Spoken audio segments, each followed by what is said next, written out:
আসসালামু আলাইকুম। সলভার্সে তোমাদেরকে স্বাগত। সপ্তম শ্রেণীর গণিত এর আগের ভিডিওতে আমরা দেখেছি অনুশীলনী 1.1। আজকে আমরা দেখব অনুশীলনী 1.2। তাহলে চলো শুরু করা যাক। এখানে প্রথমেই কিছু এমসিকিউ দেওয়া আছে। আমরা শুরুতে এমসিকিউ দেখব না, কারণ পরবর্তীতে যে ম্যাথগুলো আছে ওই ম্যাথগুলো করতে পারলে তোমরা সহজেই এমসিকিউ করতে পারো। তাহলে প্রথমে আমরা শুরু করব 6 থেকে, তারপর 10 পর্যন্ত শেষ হলে সেখান থেকে এসে আমরা এমসিকিউ গুলা দেখব। তাহলে চলো শুরু করা যাক। প্রথমেই 6, একজন কৃষক বাগান করার জন্য 595টি চারা গাছ কিনে আনেন। প্রত্যেকটি চারা গাছের মূল্য 12 টাকা। ক নাম্বারে বলা হয়েছে 1.2 সংখ্যাটি মূলত কিনা যাচাই করো। ক নাম্বার, যে সকল সংখ্যাকে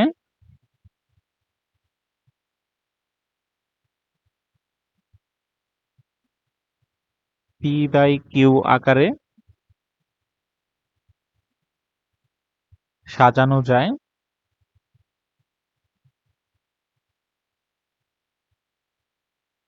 সে সকল সংখ্যাকে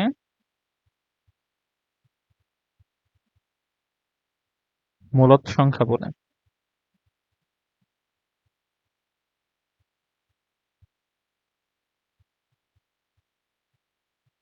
অর্থাৎ যে সকল সংখ্যাকে ভগ্নাংশ হিসেবে লেখা যায় অথবা পি বাই কিউ আকারে সাজানো যায় সে সকল সংখ্যাকে মূলদ সংখ্যা বলা হয়। এখানে 1.2 সমান 12/10, এটাকে লিখতে পারি 6/5। এটাকেও পি বাই কিউ আকারে সাজানো গেছে। এই সংখ্যাকেও পি বাই কিউ আকারে সাজানো যায়, কারণ উপরে পি হচ্ছে 6 এবং নিচে কিউ হচ্ছে 5। যেহেতু 1.2 কে পি বাই কিউ আকারে সাজানো যায়,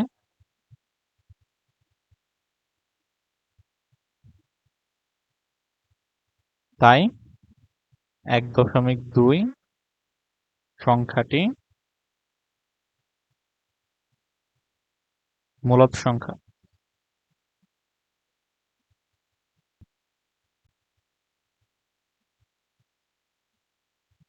এরপর খতে বলা হয়েছে বাগানে প্রত্যেক সারিতে সমান সংখ্যক গাছ লাগানোর পর কতটি চারা গাছ অবশিষ্ট থাকবে তা নির্ণয় করো। বাগানে প্রত্যেক সারিতে সমান সংখ্যক গাছ লাগানো বলতে বোঝাচ্ছে প্রত্যেক সারিতে 3টি করে থাকবে, অর্থাৎ এদিক থেকেও 3টি, আবার এদিক থেকেও 3টি এরকম, অথবা প্রত্যেক সারিতে 4টি করে থাকবে।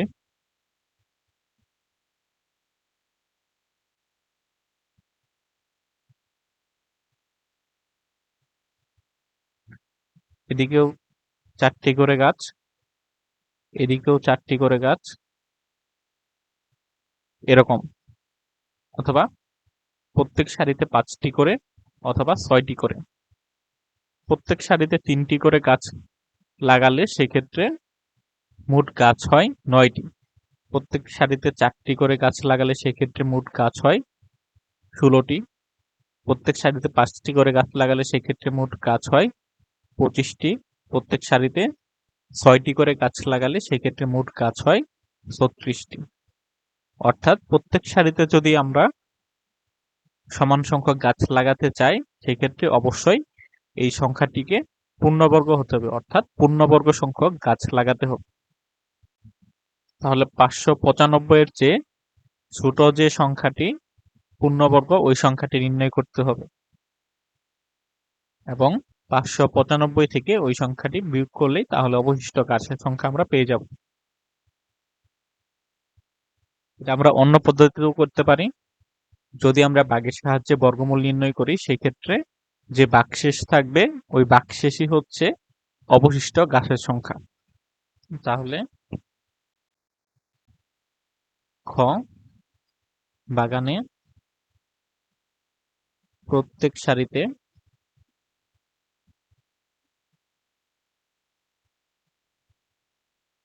সমান সংখ্যক গাছ লাগানোর পর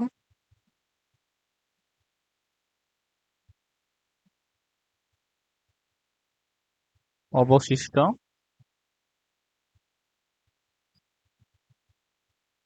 চারার সংখ্যা হবে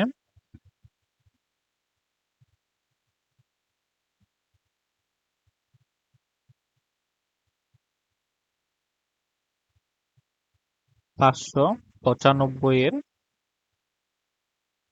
বর্গমূল নির্ণয় করার সময়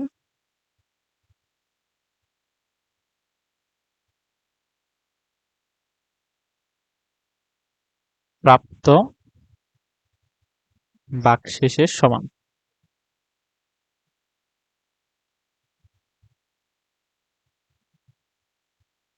তাহলে এখন 595 এর বর্গমূল নির্ণয় করব। এই জন্য 595 লিখে নেব। এরপর বাম দিক থেকে 2টি করে গড় নিতে হবে। 95 এর পর অবশিষ্ট থাকবে হচ্ছে 5। তোমাদেরকে এর আগের ভিডিওতে আমি দেখিয়েছি কিভাবে ভাগের সাহায্যে বর্গমূল নির্ণয় করতে হয়। প্রথমত 5-এর সবচেয়ে কাছাকাছি যে পূর্ণবর্গ সংখ্যাটি আছে ওই সংখ্যাটি নিতে হবে। পূর্ণবর্গ সংখ্যাগুলো হলো 1, 4, 9, 16, 25 এগুলো। 5-এর চেয়ে ছোট এবং 5-এর সবচেয়ে কাছাকাছি হচ্ছে 4। তাহলে 2 কে বর্গ করলে 4 পাওয়া যায়, অবশিষ্ট থাকে 1। 2 এর দ্বিগুণ হচ্ছে 4। এরপর 95 নামিয়ে নিয়ে আসবো। এরপর 4-এর সাথে এমন একটি সংখ্যা বসাতে হবে যে সংখ্যাটি বসিয়ে আবার ওই সংখ্যা দিয়ে গুণ করলে 195 এর সবচেয়ে কাছাকাছি সংখ্যা পাওয়া যায়। এরকম সংখ্যা হলো 4, অর্থাৎ এখানে 44 আসছে। 44কে যদি আমরা 4 দিয়ে গুণ করি তাহলে পাবো হচ্ছে 176। অবশিষ্ট থাকবে 19। তাহলে যে ভাগশেষ পাওয়া যাবে সেই ভাগশেষই হচ্ছে অবশিষ্ট চারার সংখ্যা। সুতরাং অবশিষ্ট চারার সংখ্যা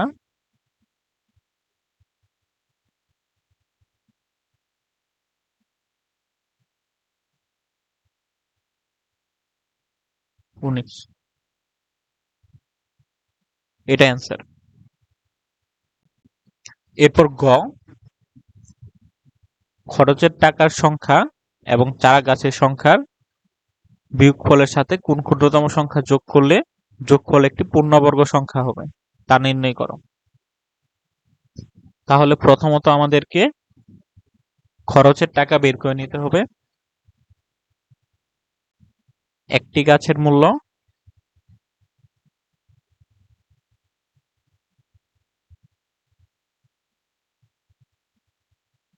12 টাকা। সুতরাং 595টি গাছের মূল্য 12 ইন্টু 595 টাকা ইকুয়াল টু 7,140 টাকা। এরপর আমাদেরকে নির্ণয় করতে হবে খরচের টাকার সংখ্যা এবং চারা গাছের সংখ্যার বিয়োগফল।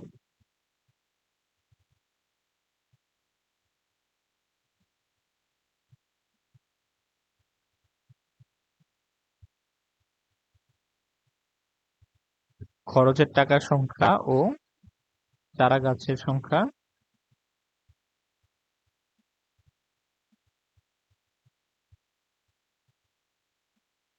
বিয়োগফল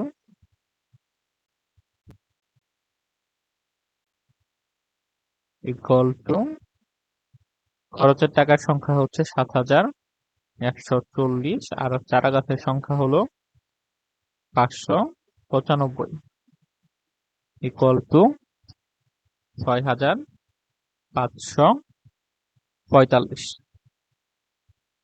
এরপর বলা হয়েছে এই বিয়োগফলের সাথে কোন ক্ষুদ্রতম সংখ্যা যোগ করলে যোগফল একটি পূর্ণবর্গ সংখ্যা হবে। তাহলে প্রথমত আমরা 6545 এর বর্গমূল নির্ণয় করব। 6545 বর্গমূল নির্ণয় করার জন্য প্রথমত 2 ঘর করে আলাদা করে নিতে হবে। আর ভাগের সাহায্যে বর্গমূল করার নিয়ম আমাদের আগের ভিডিওতে দেওয়া আছে, তোমরা এখানে না বুঝলে ওই ভিডিও থেকে দেখে নিতে পারো। প্রথমত 65 এর চেয়ে ছোট এবং সবচেয়ে কাছাকাছি পূর্ণবর্গ সংখ্যাটি নিতে হবে। এরকম সংখ্যা হচ্ছে 64। 8 এর বর্গ হচ্ছে 64, বিয়োগ করলে পাওয়া যায় 1। এরপর 8 এর দ্বিগুণ সংখ্যা হচ্ছে 16, 16 নিতে হবে এখানে।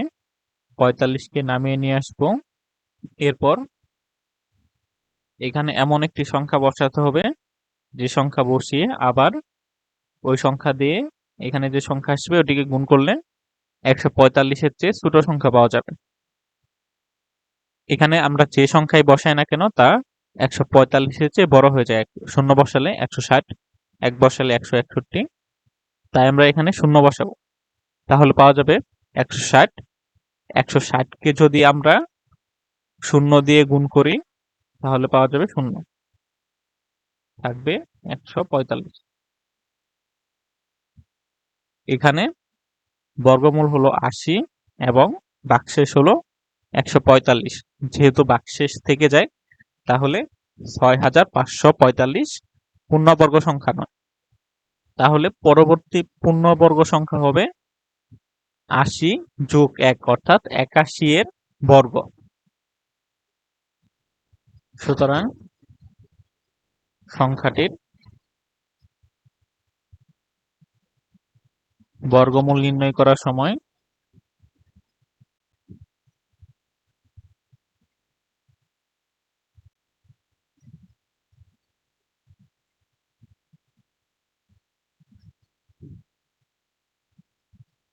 $145 অবশিষ্ট থাকে।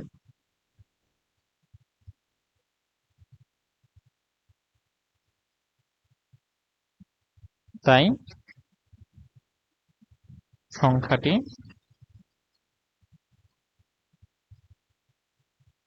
পূর্ণবর্গ নয়।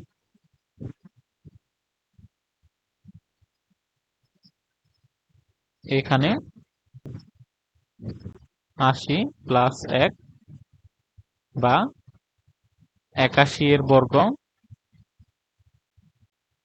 Equal to 81 into 81 equal to 6561। আর আমরা যে সংখ্যাটি পেয়েছি সেই সংখ্যা হলো 6545। সুতরাং যোগ করতে হবে